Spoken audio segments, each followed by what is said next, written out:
My upbringing was pretty stable. Same primary school, same high school. My father was very strict, but with love. My mom was very quiet. I don't have memories of being close with my mom. Growing up, I experienced rejection. I was very dark. When I got to high school, I started noticing. You're listening to Not the Same, a podcast that brings you true stories of real people sharing their personal testimonies of transformation. I am Rachel Heimberg, your host. Today I have with me Melissa Nxoko. She is an Eldos girl originally and the daughter of one of my previous guests, Rutana de Klerk. She is currently a pastor's wife. Her and her husband have a church in Mayors Park, Pretoria. Other than the basics from conversations or from her mother, I don't know too much about her personal story, so let's go ahead and begin. Thank you very much. Thanks for having me. Okay, so just to refresh our listeners, how you grew up, and we'll go from there. Okay, so I'm the second born out of three. My upbringing was pretty stable. Both mother, father. I didn't move around. The same house my mom is staying is the same house I grew up in. That's here in Eldos. Yeah, attended the same primary school, same high school. So there was stability in the home.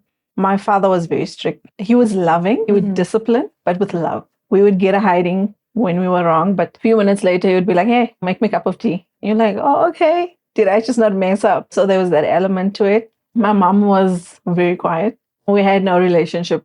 Maybe as a kid, like 7, 8, 9, we had a relationship, but not that I can remember. When you say no relationship, does that mean you don't have memories of it? Or does it mean more like, was she working all the time? Maybe just explain that. I don't have memories of being close with my mom. She was always in her room. She fulfilled her duties as a mom. She was there to help me with homework, but that was about it. As an adult, I understood she was going through a lot. So it was functional, not relational. Yeah.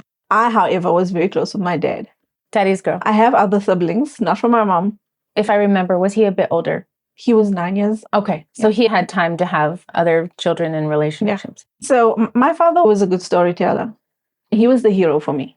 And he would work, sometimes night shift. My mom would work. He looked after me most of the time when he was not working as a little girl. It was just myself and my eldest brother for a very long time. There's a 3-year age gap between the two of us. And then 11 years later, my little brother came. We would go on holiday. My father was very strict, but very loving as well. My mother as well, but there was not that connection at that age. And what about your brother? Was he close with your dad or your mom? I think he was close with both. They were very focused on him in terms of soccer. So he was always either gymming or traveling somewhere. I was always at home with both my parents. Growing up, I experienced rejection. That was from my mom's side of the family. Believe it or not, I was very dark. Like complexion. Yeah, but I was like the black sheep. So there was this cousin of mine, always comparison between her and myself. She was lighter and I was darker.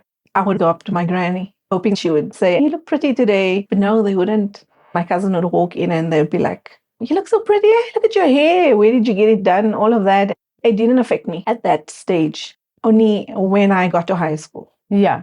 That's when I realized that they would make comments like, either you're too thin or you've gained weight. So I don't know if this is everywhere, but I grew up with lots of different colors. We understand that there's different colors of people. Within colored or African culture, there's colorism. And I had never really heard of that before because I would say growing up as a white person with friends of all colors, it was just like, oh yeah, everyone's a different color. And never in my memory have I ever heard of one white person saying another white person, oh, you're too white or you're too dark. So it's weird to me, this idea of colorism, because we always think racism. It's a form of racism, but from your own people. Yes. Even like your hair type. As soon as any baby is born, one of the first things people ask is, what is their hair texture?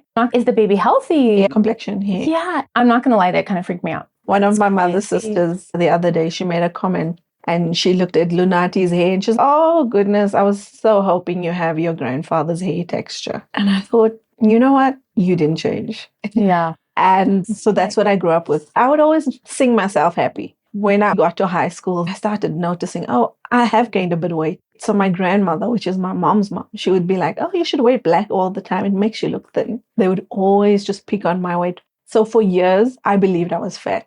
all my life. If I have to show you pictures, you would see how uncomfortable I am. So you didn't notice it though, growing up somewhere? I didn't notice it, but I think when I got saved, then I became more aware of myself. I don't know. Like I said, I would make myself happy. So if they would make comments, I'd be like, whatever. Did you ever confide in your father? Because you said you were close. My father was affirming, so I think maybe that's why. My mom, she didn't know.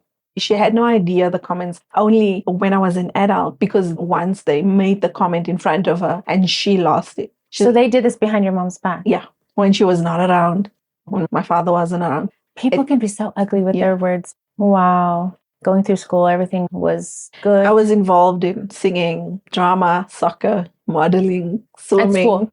I was the quiet girl, but I was very active in that regard. So what made you come to church? So I think when Pastor Greg witnessed to my father in 1997, I was 6.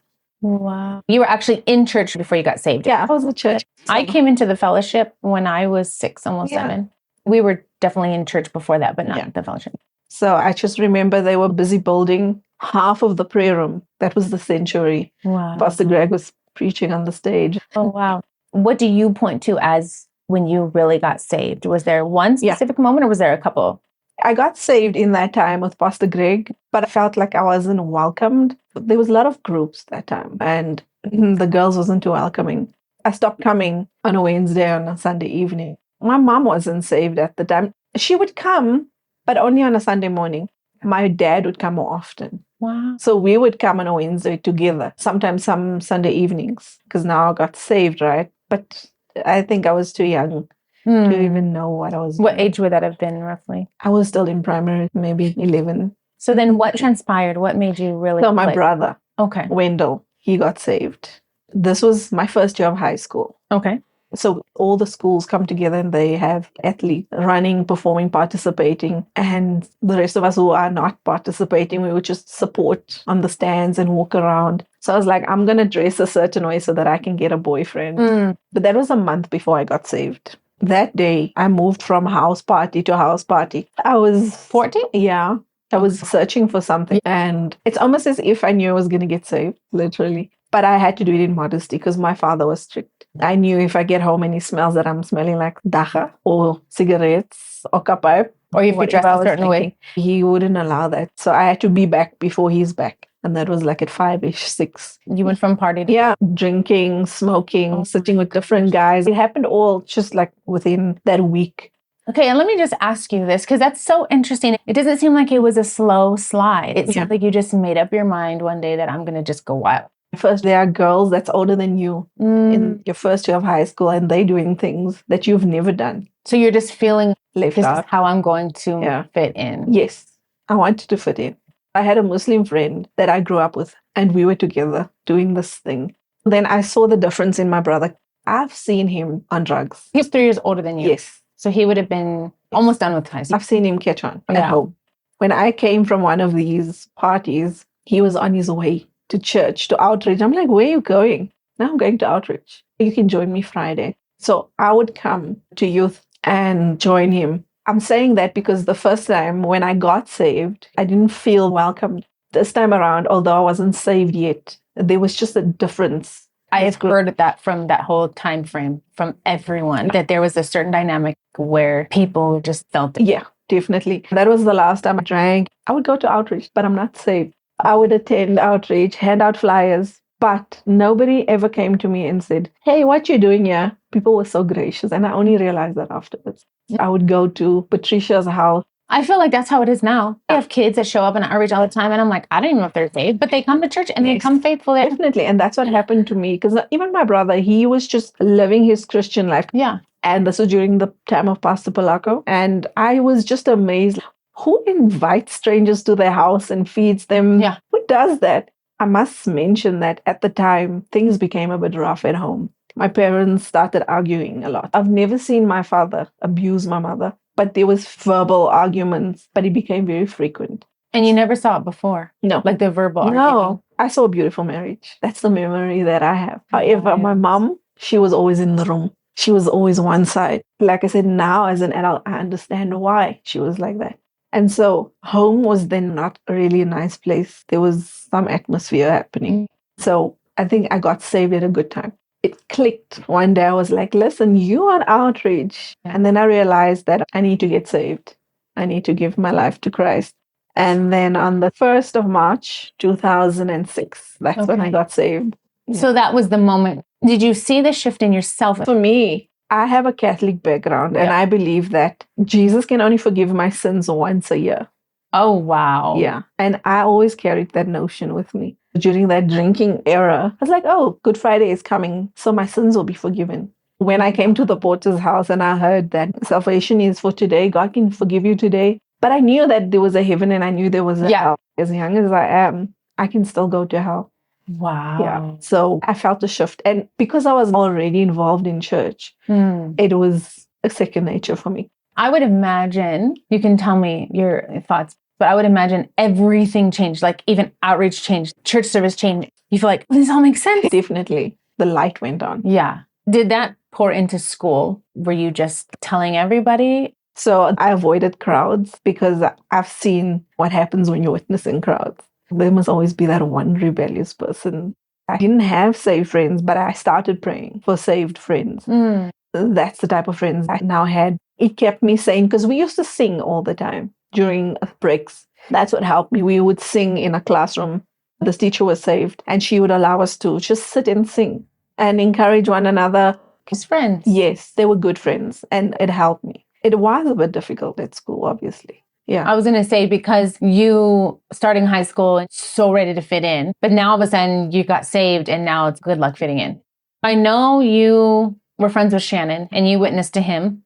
Yeah. And this is Pastor Shannon Yuxkai, just for anyone listening. And then he in turn drugged Cherie along, let me say. She said you guys did not like each other. Yeah, I didn't because she accused him doing my homework. I was like, no, it's the other way around.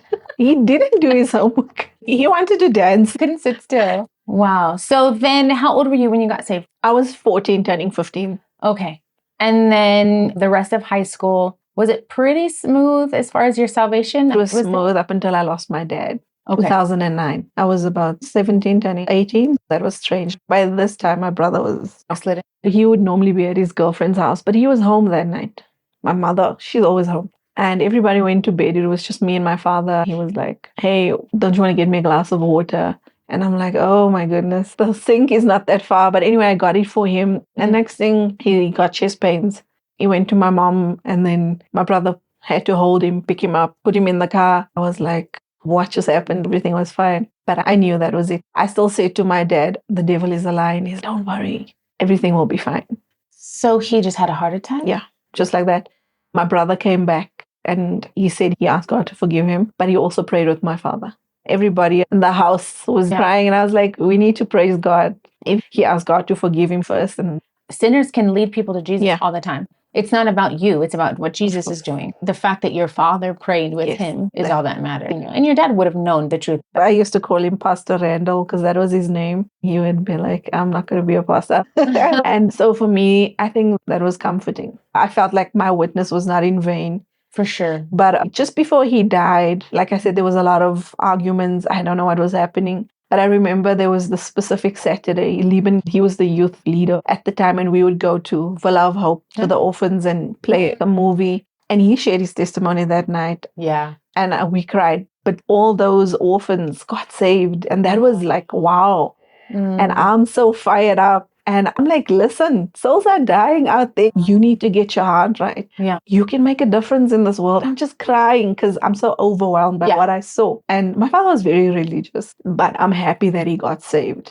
My mom got saved 4 months before my father died. Yeah. And that was a miracle. They were coming on and off. To this day, Pastor Greg and Lisa remember your parents. Yeah. And that's just wild to think. Yeah. There was chaos happening. Yeah. Now, you're not guaranteed, so you better be careful. But every time you come and you sit and you absorb the words of God, they're not going to leave someone's mind. Those little seeds are going to be there in the moment that you need them. When your mom got saved. That was real. Yeah, my mom could sew. It was hectic. She is so sweet. Listen, I feel like I'm lying. But that's the miracle of God, right? When you're like, there's no way that person is the same person. Yeah. So before that, she would give me tough time for coming to church. I used to walk from church. Extension 9? Yes, I used to walk. So now when my brother wasn't saved, I would walk alone. The taxi fare was like 3 rand. She would be like, I don't have. Be like, cool, I'll walk to church. Just to be nasty to you? Yes. You know how it is. When you get saved, your parents are the first. When you have parents, especially when you're backslider, and then your children are doing well, it's like you're showing them up. Like, how dare you? Bringing this conviction into my heart. So I would walk to church, and there was once my shoes broke. So I would walk to Danielle's granny. She was like a granny to me. And so I would get shoes there and then come to church. Her cousins were saved at the time. So we would all come to church. So I pushed through all of that. My father would be like, why don't you go back from where you came from? Like on a youth night. And I said to my brother, let's go. The church is open. We can sleep there. So they gave us tough time. So you were really aggressive about your salvation at home. Yeah. That's pretty amazing because it's hard to be that consistently on fire when your environment, especially people that you love, are just so against it. Yes. So now your father's gone and now your mother's coming. What happened? That's where the miracle came in. Obviously, there was now no relationship. But when he died, we found it difficult to face one another. And there's no communication. There's no relationship. So she put us out of the house, leave my house. That was her way of dealing with death. And then the helper, my mom's helper, she was like, no, I'm going to call in a family member. This can't go on like this. And so she got my cousin's dad in. And he was like, listen, we're not going back. We're going forward. Your expectations. What do you want? And I said, all I want is a relationship with my mom. I want to be able to say that there's a guy I like in church. But I can't. I had to find moms out there. And my mom was on board. She was willing. They say if you give God something to work with, he can work with it. And it was the same for her. She gave it her all. To be that advocate or liaison, to just say, you guys can do this. That's amazing that somebody was able to do that. That's how you know she really was serious when she gave her life. Definitely. The day when I realized there's a guy that likes me, I was so happy that I could tell her that. Yeah. I was happy that I could tell my actual mom. Oh, that's just great because it's not just that he saved her, but he restored the relationship that wasn't even there. No. So I'm going to ask you, because your mom did talk about the physical abuse that was going on. And I know you've mentioned that things were not okay. She said there was one time, only once, that you ever saw something because you came in and then you said something, you asked your dad something, and he stopped. That's all I saw from him. Fits of anger. But physically hitting her, I never witnessed it. That's insane to me. I think that's what's so remarkable when I did speak with your mother and then now speaking with you. Normally, that kind of stuff can't be hidden for so long, but it was hidden forever. And you never noticed any sort of bruises or weird things that was like, where'd you get that? She says he would do it where people can't see. She said we were all down there, Chanel, Noah, all of us. And you guys were having a sleepover. Yeah. We were like sleeping and we heard nothing. That is crazy. We heard nothing. I always marvel about that. Was God protecting you? And I'm glad he did. Yeah. Because I would have probably hated men. And it would have been something that I had to deal with. It's one thing I don't have to deal with. That gives a little bit of a light on why your mom chose not to have a relationship with you. Yeah. Especially in colored communities, moms and daughters can be very physically close. Yeah. Meaning you are always changing, you are always bathing together, you are always together. Yeah. Always. Yeah. And nothing is hidden because you're always together. Yeah. I know you guys didn't have a lot of kids in the home. It was just the two of you for a while. Yeah. The only explanation, the only thing she could do was to remove herself. Yes. Which is very sad. Yes. So the fact that she was even willing, because she had to come through a lot of barriers. That was her only way to protect you from hating your father. Yep. It's pretty big. Normally, I'm the one crying. I cry all the time on these podcasts. And she's a blessing to my kids. Yeah. Oh, she is. That. She is. She is like the best Oma Gogo. She loves those kids. I love when she's in nursery because she loves those kids, but she doesn't put up with nonsense. No. And I love that. She did say she was pretty rough on you. Yeah, she was rough on us. But grandparents are different. I say to my kids, they're blessed because I didn't have that with my grandmother. Yeah. I'm like, you guys better be grateful because I didn't even get a sweet out of my grandmother. How did you meet Nxoko? I was working for the church. Okay. Yeah. What were you doing? I was cleaning. Oh, okay. Yeah. Nice. I just finished school, couldn't find a job. So I was like, hey, can I Nice. volunteer? Yeah. That's great. And then there was this couple that moved. He apparently spoke to the guy and he's like, hey, there's someone I like there. I didn't even know there's a church in PE. He knew who you were. Yeah. From conference. He's seen, yeah, conference. Dang, stalker. What's the age difference between you guys? 6 years. Yeah. So this was the time where a lot of people were getting married. Okay. Chanel, Cherie. And I was like, God, you're forgetting about me. I'm still here. But I remember going to the altar saying, please take my focus of wanting to be married. Help me just to focus on you so that I don't have to, because it can be a lot. Yeah. All the couples are going out and you're going home after outreach alone. We were sitting one Saturday after outreach, myself, Danielle, Natasha. And this lady was like, hey, there's a guy that likes you. I was like, okay. Danielle was like, is he handsome? Cherie is like, how long is he saved? Natasha's like, does he have a job? Hey, you had some good friends. Yeah, You had your back. Because at the time, I was not interested. And then I think that Wednesday, I was cleaning and she called. She's like, come over. She showed me a picture of him. She asked me for a picture. But then he was on the phone. That's the first time I actually met him over the phone. Just, hey. Yeah. And we were friends for 1 year. Okay. I've never physically seen him. We would only just chat over emails. We still have those emails. And then, let me say, a few months, then I met him at the men's rally. How did you meet him? I was cleaning. I was about to say. So I came to Shahim's, and that's when I saw him for the first time. Yeah, no, then we spoke. Okay. Yeah, he came around and then we spoke. So we were still in talks. But I thought that he was playing with me because I'm like, you're too slow, man. You know what's happening? So we stopped talking for 2 months. That's usually what it takes when you have to separate. You're like, it wasn't so bad. Or you're like, I almost died. And then conference came and we spoke again. I came from work on a Tuesday. After work, came to outreach. And I saw him. I was like, oh. And I came for the class and apparently he stayed. Okay, so that's the copy repair class. Yes. Okay. He came for the program. And so that was 2012. When did you guys end up getting married? 2013. Okay. Yeah. Him and my mom planned the whole engagement. We got married December 1st, 2013. July 1st to December 1st was the whole. Yeah. For me, it was normal. Yeah, this is your home. It was normal. But PE is very different than Eldo. First of all, there's no ocean in El Dorado Park. Not at all. We are so landlocked. Now I'm sitting here in this dry land. Right, exactly.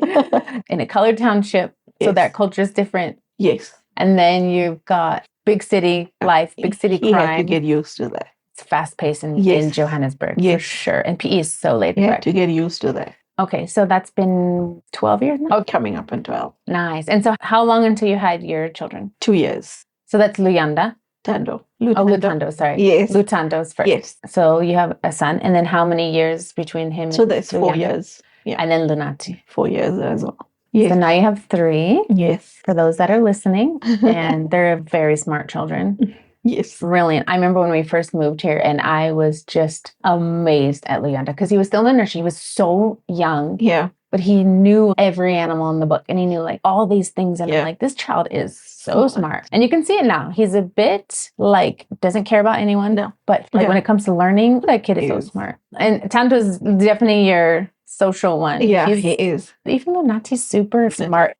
I do want to touch on the rejection part. Pastor Heimberg did one of his first healing crusades. He mentioned that asthma is alluded to self-hate and rejection. I remember sitting next to Cherie and I looked at her and I'm like, do I hate myself? Am I a product of rejection? And she said, yes, because she knew my family, my story. She says, yeah, you have issues with yourself and the rejection of your mom, sisters, your granny. It was like another light bulb moment for me. It was also during the time when Pastor Greg then just finished his book, Uprooting Rejection. It came in at such a perfect time. I was so shocked that everything I was going through had a name, rejection, and I didn't realize it.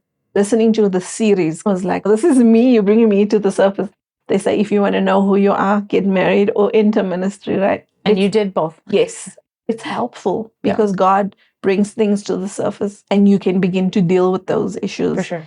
I had to forgive myself and I've never been as big as I thought I was in my head. But today I am bigger, but it doesn't bother me. as much as it used to. I would always worry, what are people going to say? Yeah. Because I always struggled with the look. But when that healing came about, it helped me a lot. I also had this expectation that there's a void in me and my husband has to fill it. But when I got that revelation, I remember weeping because God filled that void within me. And I remember calling him saying, I'm so sorry. I didn't realize the expectation I put on you that only God could fill. Yes, absolutely. But I can definitely relate to that. There was a time in my life when we were overseas and I was really struggling. Now I realize it was anxiety and depression. I remember one of my low points, my husband, he was so supportive and he was like, I'm praying for you. But he told me, he said, Rachel, you've got to get a hold of God. He said, I can't do this for you. You've got to do it. And he said, I will support you. I'm praying for you. I'm doing everything I can in my power, but there's some things I'm not able to do. Yes. And even now when I go through things and I find myself putting emotional pressure, I realize only God can do this. And then my prayer starts to shift again. You have to remind yourself of that. So I know exactly what you mean. Husbands are a covering and they're amazing, but they're not God. As much as we want them to be, they're not. As much as they even want to be God to us. Because God put it in them to provide and protect. Then you can both work together. Do you think that you got a distinct breakthrough and it's something that is like a night and day shift? I felt God filled the void. That's amazing. It was very tangible. I needed it because the void almost felt physical. I don't know if you know that. Like, it was in my heart. I was like, this thing is, I feel empty inside. He prayed a prayer after everyone. The last one, it was different for me. Have you ever written a letter? You should write it. I did. Okay. I did. Pastors love to hear those testimonies. Yes. You feel like you're making a difference. It really did. They're like, healing is in there. Yeah. It's really, I still pray that prayer. God, give me revelation of your love for me. God loves me very much. All of that affirmation in the book of Ephesians is what I go back to it. That I have something to fall back on. Absolutely. Yeah. The devil will try to pick and you're like, nope, building back the wall immediately. And so let's go over your ministry. So your first pastoring was where? We were sent out 2014 to Mozambique. We didn't physically go. Pastor Anderson and his wife had to go back to Australia. So we couldn't take over a bigger church. Prince and Tumi Maklati took over and we took over the church in Swaziland. Okay, and what city was that in? Mbabane. Actually the same building that they're in currently. So we were there about 10 months or so. Okay. And then we came back. I think we were back for 1 year. We came back 2015 and then 2016 we were sent out to Pimville, but there was no building. So we went to Mufolo South. I think we were there 3 years and then we took over Dobsonville, COVID hit. And then you guys came in 2021. And we were looking for a building in 3 places. Lenasia, couldn't find. Terfontein, and then Kibla Park. And when I think about it, I'm sure God was like, I got other couples. Wow. There's so many areas we drive through. And I'm like, we need more pastors. Yes. Off the top of my head, I'm like Windsor, right? Windsor East, Windsor West, whatever. The whole Windsor area. Yes. Then you've got New Clare and Newlands. And I know there was a church in Newlands before. But it's like those areas you drive through and you're like, we need churches here. It's full of potential and opportunity. So if you're listening and you feel called. We were always open to wherever God wants us. And so my spark came and we took the opportunity. And you guys have been there now. This is the 3rd year. And that's been going well. Yes. God is helping us. That's great. Definitely. So if you want to leave something with our audience about anything that we spoke about, what's the one thing that you would want somebody to take away from your testimony? I think I'll be saved 19 years. The one thing besides fellowship is my relationship with God.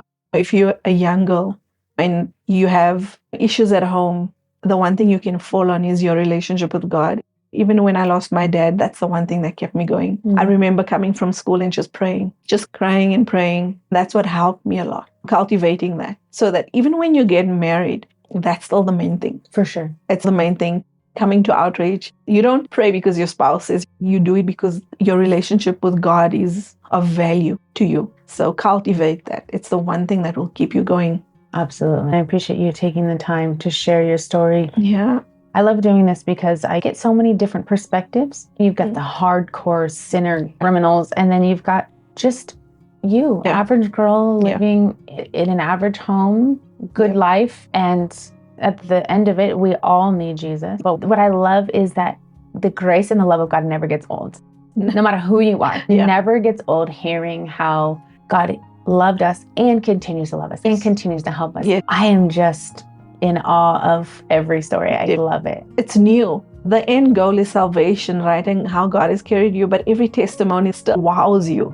Every time I hear someone else's testimony, I'm sharing in God's love for you. And then I'm like, yes, God loves me. Yes. And it's like, He loves him, and He loves her, and He loves them. Definitely. And it's not even just to save us from a fiery hell, but just a little tiny thing. The fact that you get to pray with your dad at the last second, or the fact that you can rebuild a relationship with your mom, or that you can raise your kids. God cares about the little things, not just that you don't go to hell, but He cares about you. That's true. So definitely. I also just want to say thank you to you as the host, Sister Rachel.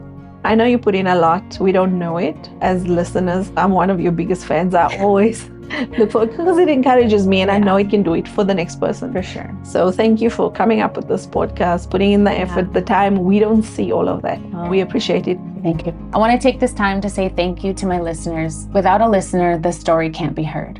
If you would like to contact me with questions, comments, or ideas, you can do so through the podcast email, notthesame.cfm@gmail.com.